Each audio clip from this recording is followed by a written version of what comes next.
해야 될 게 뭐냐면 이제 두 번째는 지금부터 이제 체면 치료를 해. 체면과 NLP를 통한 심리 치료가 중요합니다. 심리 치료도 왜 하필이면 체면 치료, NLP 치료를 해야 되느냐?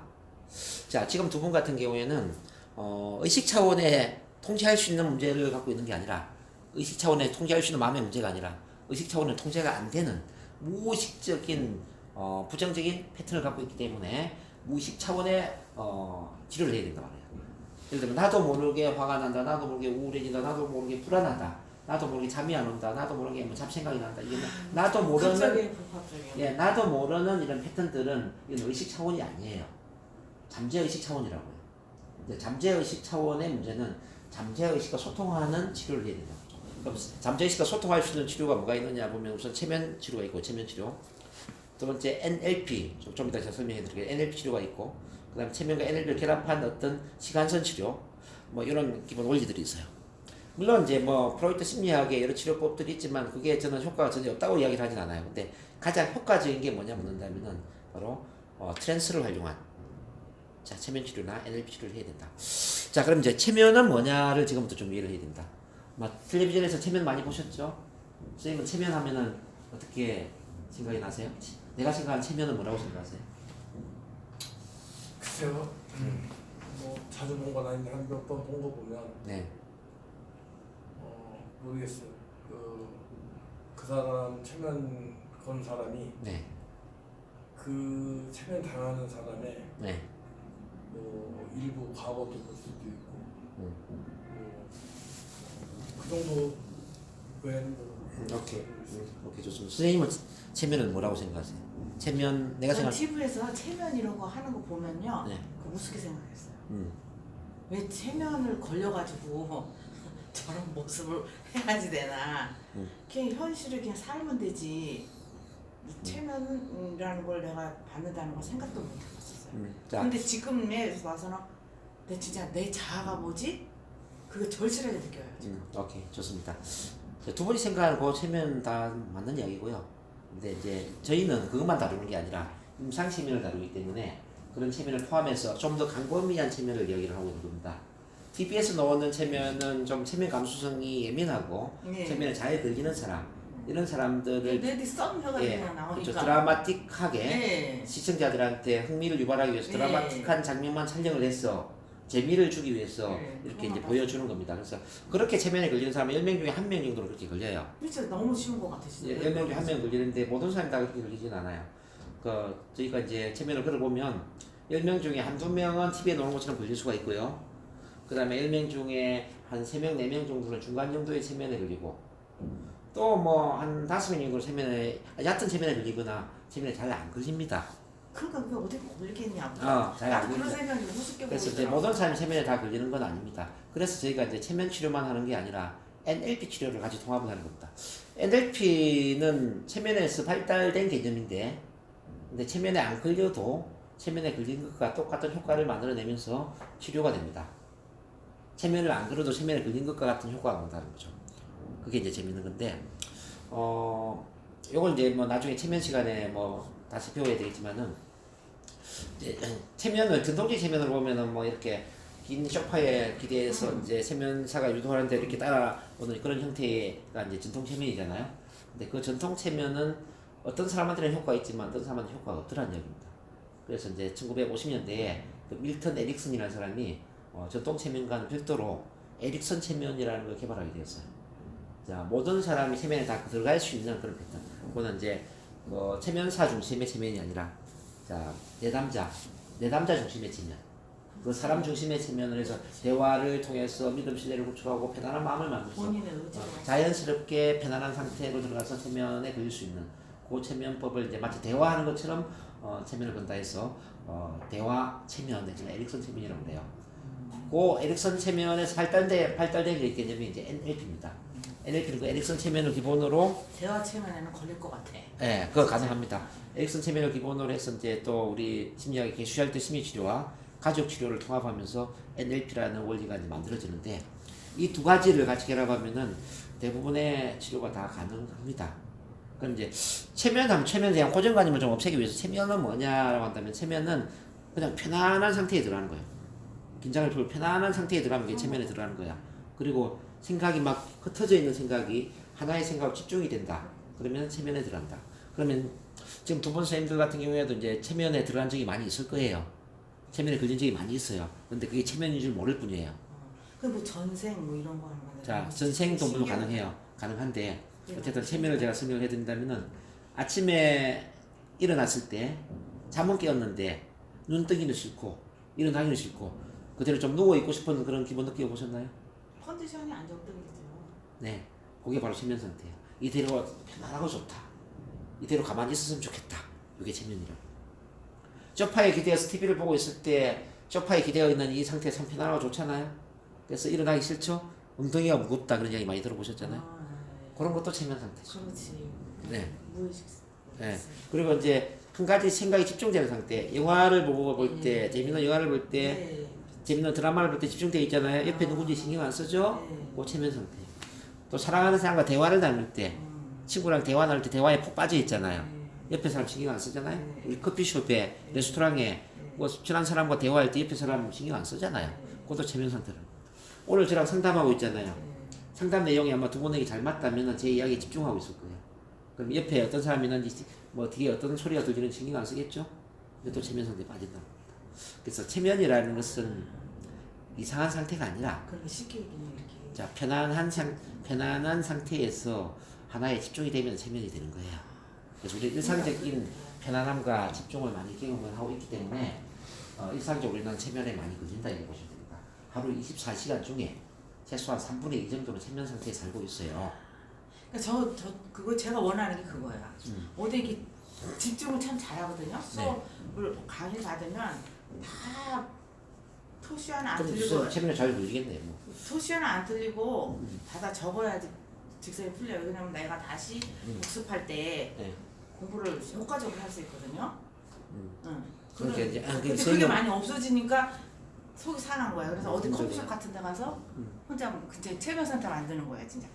집중하려고 막 스마트폰 갖고 공부할 게 많잖아요. 그래서 이제 체면 상태 자체가 집중이기 때문에 체면을 훈련하면 집중력이 높아지죠, 당연히. 집중력이 집중이 커질 수밖에 없죠. 그럼 이제 이 체면 NLP를 통해서 이제 어떤 게 치료되느냐? 우선 과거에 힘들었던 기억들을 다 치료를 해야 돼요. 기억의 구조를 바꿔야 돼요. 자, 우리한테는 힘든 사건도 있고 힘든 경험도 있고 창피한 사건, 창피한 경험, 마음에 상처를 준 경험들이 참 많이 있잖아요. 그죠? 이제 그런 경험들이 편안한 경험이 될 수 있도록 경험의 구조를 바꿔줘야 된다는 거죠. 뭐 어떻게 바꾸느냐가 이제 이해가 안 될 수가 있습니다. 주로 이제 오감을 활용한다. 오감이라는 것은 시각, 청각, 신체감과 후각, 미각. 우리는 상상을 할 때 시각적인 이미지를 연상을 하게 되고 청각적인 소리를 듣게 되고 신체 감각적으로 어떤 느낌, 또 냄새, 맛을 보게 되지 않습니까? 그렇게 해서 이제 우리는 과거의 경험을 돌리잖아요. 근데 이 경험의 구조를 바꾸는 거죠. 칼라를 흑백으로 바꿔준다든지, 동영상을 전지화면으로 바꾼다든지, 네? 그리고 소리를 줄여준다든지, 또는 현장에서 보는 게 아니라 비행기 높이에서 내려다본다든지, 우주에서 내려다본다든지, 영화를 본다면 영상실 기사의 자리에서 영화를 보여주는 느낌으로 영화를 상영시킨다든지, 또 영화 속에 들어가서 거꾸로 대감기를 시킨다든지, 비디오 대감기를 하는 것처럼 상상한다든지 할 수 있는 방법이 많겠죠. 우리는 우리 마음이라는 영화의 영화 감독이에요. 쉽게 말하면 영화를 어떻게 상영하느냐는 내가 선택하는 거예요.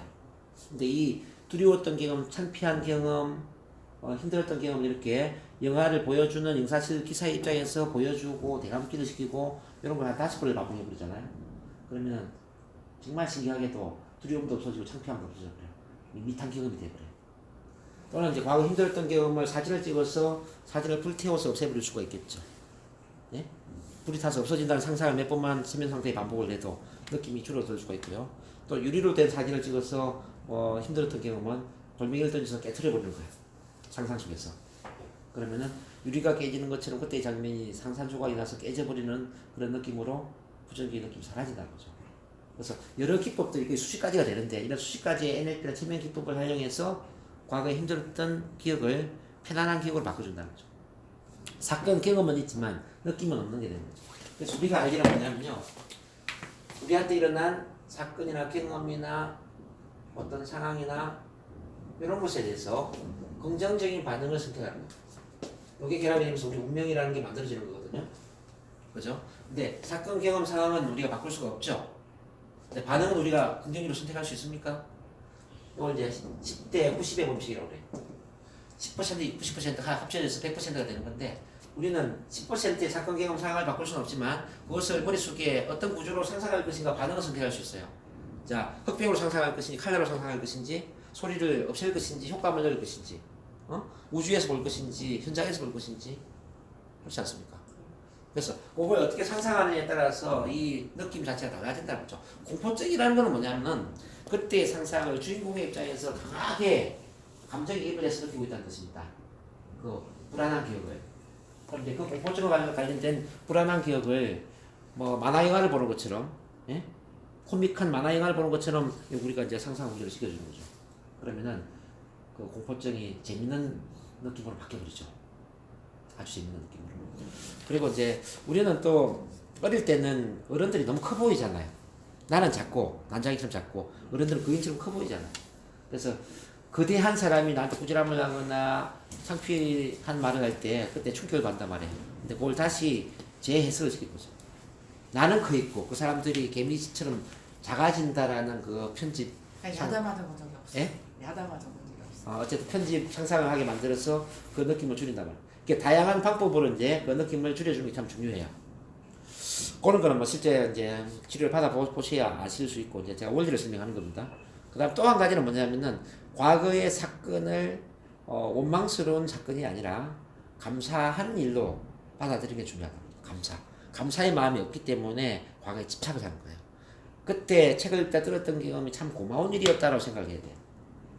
책을 읽었다 들었던 경험이 그 참 고마운 일이다. 왜 고마운 일이냐? 그때의 경험으로 인해서 내가 더 마음이 겸손해지고 나처럼 마음에 상처가 있는 사람들을 더 잘 배려하고 잘 이해하고 인간적으로 내가 그 사람 도와줄 수 있는 마음을 갖더라는 이야기예요. 만약에 내가 한 번도 긴장한 경험이 없고 실수한 경험도 없이 내가 승승장구를 해왔다면 나는 굉장히 자만심이 많은 사람이 됐어. 교만해질 거예요. 네, 그만큼 내가 교만함이나 자만심이 줄어들었다는 이야기예요. 그리고 또 한 가지 그런 어떤 창피함이나 실수했던 기억이 스물이 인해서 나는 나를 더 많이 갈고 닦고 더 많이 노력을 하는 쉽게 말하면 성실한 사람으로 변화될 가능성이 높죠. 어떤 발표할 자리나 사람 앞에 말할 자리가 있으면 남들보다 2배, 3배 더 많이 연습하고 더 많이 준비를 해서 올 거예요. 그래서 성실한 그 어떤 면모를 만드는데 상당히 도움이 된 부분도 있다. 그런 점에서 참 감사하니까. 이렇게 이제 우리한테 일어난 여러 가지 사건이나 경험을 부정적인 경험이 아니라 감사한 경험으로 해석을 바꿔줘야 된다는 거예요. 이 세상에 어떤 사람도 피해자는 없어요. 자기를 피해자로 만들 뿐이에요. 어떤 사람도 우리한테 피해를 준 악인은 없어요. 그 악인의 모습으로 우리를 도와주면 조력자가 되었던 거예요. 마치 군대에 보면은 빨간 모자를 쓰고 우리를 훈련시켜 주었던 그런 조력자들처럼 과거에 나한테 창피를 주고 날 힘들게 했던 사람들은 단지 빨간 모자를 쓴 그런 모습에 조력자 역할을 했던 것이다. 그래서 그 사람 또한 감사한 일이다 이렇게 이제 봐야 되는 거죠. 우리 두뇌 속에 이렇게 그래서 해석을 다 바꿔줘야 돼요. 부정을 긍정으로 바꿔줘야 되고 원망이나 분노를 감사한 일로 바꿔줘야 돼요. 그리고 두려움을 편안한 기억으로 바꿔야 돼요. 그리고 반대로 이제 또 선생님 살아오면서 잘했던 경험들이 많이 있을 거예요. 뭐 공부를 잘했거나 칭찬을 받았거나 인정받았거나 뭐 어떤 그 사랑의 기억들이 많이 있을 거라고요. 뭐 행복, 자신감, 열정 뭐 그렇죠. 그런 것들은 다시 불러일으키는 거죠. 자, 옛날에 자신감을 느꼈다면 지금도 자신감을 느낄 수 있는 그 강한 두뇌에 그러고 싶어요. 자신감을 키워주는 거예요. 과거에 행복했던 기억을 막 끌어올려주는 거죠. 과거에 한 번이라도 행복했다면 지금도 행복할 수 있어요. 행복의 경험. 이런 걸 우리는 앵커링이라고 그래, 앵커링. 나중에 NLP 배워보면 손가락 하나만 딱 눌러주잖아요. 나도 모르게 자신감이 생겨요. 감정의 스위치죠. 이 손가락에 자신감을 연결시켜주는 거예요. 네, 자신감을 손가락에 연결시켜주는 거예요. 자, 이것만 딱 눌러주면은 왠지 모르게 할 수 있다는 느낌이 드는 거지. 할 수 있다라는 그 믿음을 이 손가락에 연결시켰단 말이에요. 마치 이제 배를 항구에 묶어주는 것처럼 우리는 특정한 감정을 신체 신호에 연결시켜주는 거예요. 이런 걸 앵커링이라고 그래. 자, NLP 배우면 신기한 게 참 많죠. 그리고 어떤 자리에 앉으면 자신감이 막 생기는 경우가 있어요. 어떤 자리에 있으면 자신감이 생겨. 자, 이거는 공간, 어떤 공간에 자신감을 연결시키는 거예요. 공간과 감정을 연결시킬 수도 있고 내 신체의 동작에 감정을 연결시킬 수도 있다는 것입니다. 그래서 내가 원한다면 언제든지 자신감을 꺼내쏠 수 있고 열정을 꺼내줄 수 있죠. 우리는 근데 이 감정을 사용하는 방법을 지금까지 몰랐죠. 바로 이제 이 NLP라는 건 뭐냐면요. 감정을 사용하는 방법. 자, 내 마음을 사용하는 마음의 사용법, 내지는 마음의 매뉴얼, 이렇게 보실 수가 있어요. 근데, 이걸 이제 심리학을 이제 연구를 해보니까 그렇게 이 마음이라는 것도 어떻게 볼 때는 좀 애매모호하고 막연한 것처럼 보이는데 이게 상당히 구체적이고 체계적이고 시스템화되고 공식화될 수 있다는 거죠. 그래서 이제 이 NLP에는 자신감의 공식, 열정의 공식, 어떤 뭐 목표의식의 공식, 이런 긍정의 공식들이 이제 만들어져 있고요. 또 치료에 있어서도 공포증을 치료하는 법, 우울증을 치료하는 법, 공황장애를 치료하는 법, 이렇게 여러 가지 다양한 심리 치료를 하는 그런 방법들이 하나의 이제 수학 공식처럼 체계화되어 있다 이렇게 보시면 됩니다. 잠깐만 저는 입장이요. 네. 저를 과대평가를 해요. 주변 사람들이 다. 네, 그러니까 이제 그게 문제예요. 자, 그것도 같은 원리인데 주변 사람들이 지나친 기대를 할 때 네, 과대평가를 내가 그 기대를 충족시키지 못하잖아요. 네. 그러면 내가 마음에 부담을 네. 안는 거예요. 네. 그 부담감이 나는 못난 사람이다, 난 부족한 사람이다라는 자존감의 약화를 가져와요. 네? 그거는까지는 아니어도 내가 막 자꾸 노력을 해야지 되는데 자. 잠을 못 자니까 하고 싶은 걸 다 못하는 거예요, 내가. 자, 네, 이제 그래서 이제 선생님 같은 경우에는 네. 어떻게 바꿔야 되냐면은 주변 사람들의 기대를 충족시키고 주변 사람 기준에 맞춰서 행동하는 외부 지향적인 성격이 아니라 네. 나의 정체성, 예. 나의 정체성, 나의 영성, 예. 나의 가치관에 네. 입각을 해서 네. 말을 하고 행동을 할 수 있는 예. 내부 지향적인 성격으로 바꿔야 된다고요. 자, 이게 보면 이런 거지. 지금까지는 이렇게 외부로부터 영향을 받는 의존적인 성격이라는 말입니다. 예. 남들이 나를 어떻게 생각할까? 과잉보호를 했다니까. 그래서 이 의존성의 성격을 갖고 있었다면 예. 이걸 어떻게 바꿔야 되냐면 네. 내부에서 외부로 가는 네. 이런 주도성, 예. 내지는 예. 독립성의 성격으로 예. 바꿔야만 선생님은 변화가 일어난단 말이죠. 그렇게 하기에 너무 무식해. 아는 게 없어. 자, 그래서 제가 훈련시켜 드리잖아요. 오늘 여러 원리를 설명해 드리잖아요. 자, 이렇게 하는 게 뭐냐? 이렇게 그럼 어떻게 이게 가능하냐 보면 그게 바로 사랑이라는 거죠. 내 안에 사랑이 많이 채워지면 나는 나의 내부 정체성이나 가치관에 맞게 행동하는 쪽으로 가고요. 사랑이 부족하잖아요. 그러면 외부로부터 영향을 받는 성격이 되는 거예요.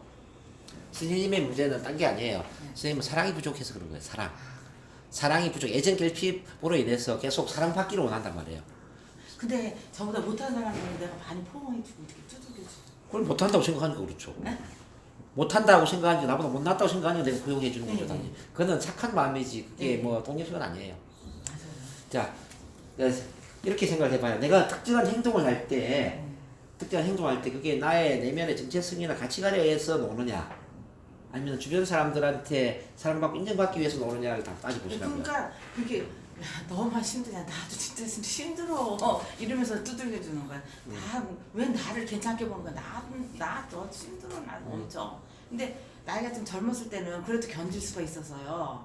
체력이. 근데 지금 이제 한계가 오니까 많이 그래서 개조해요. 자, 그래서 선생님이 애정 결핍에 대한 치료와 애정 결핍을 사랑 충만, 자존감 향상, 자아 정체성의 확립 쪽으로 치료와 변화 작업을 해야 됩니다, 선생님은. 오케이. 자, 그게 중요하고 우리 선생님 같은 경우는 뭐냐면 어릴 때부터 충격받은 사건들, 예를 들어서 이제 바지에 오줌 문제, 소변 문제, 그다음에 책 읽기 문제, 앞에 수학 문제, 풀 문제, 이 다양한 그 경험들 있죠. 경험에 대한 그런 것들이 체면 NLP 치료로서 해결이 되어야 된다는 것입니다. 그 두 가지가 되어야만 새로운 프로그램이 설정될 수 있는 거예요. 그래서 이런 것들은 우리는 뭐라고 하느냐면 마음의 바이러스라고 그래요. 바이러스. 컴퓨터가 처음에 만들어질 때는 컴퓨터가 완전한 컴퓨터로 만들어지잖아요. 근데 그 컴퓨터에 사용하다 보면 바이러스가 침투되잖아요. 속도가 느려지죠? 우리 인간의 존재도 마찬가지예요. 인간이 태어날 때 완벽한 인간으로 태어나요. 완벽한 인간. 근데 태어난 이후에 부모로부터, 학교 선생님으로부터, 또래 집단으로부터, 주변 사람들로부터 이렇게 바이러스 같은 그런 마음의 상처를 경험한다는 거죠. 그 상처로 인해서 지금 마음에 바이러스가 나를 힘들게 하는 거예요. 이 바이러스를 치료하는 백신이나 알약처럼 또는 백업 기능처럼 이 NLP나 체면은 이런 바이러스를 치료하는 역할을 해준다 이 말이죠. 오케이? 그걸 하고요. 이제 그 다음에 변화의 저 같은 경우는 네. 사랑의 결핍이면 좀 이기적인가요? 모든 사람이 이기적이에요. 선생님만 이기적인 게 아니라 다 이기적이에요. 그렇게 이기적으로도 못해요. 자, 치료는 그렇게 해야 되고요.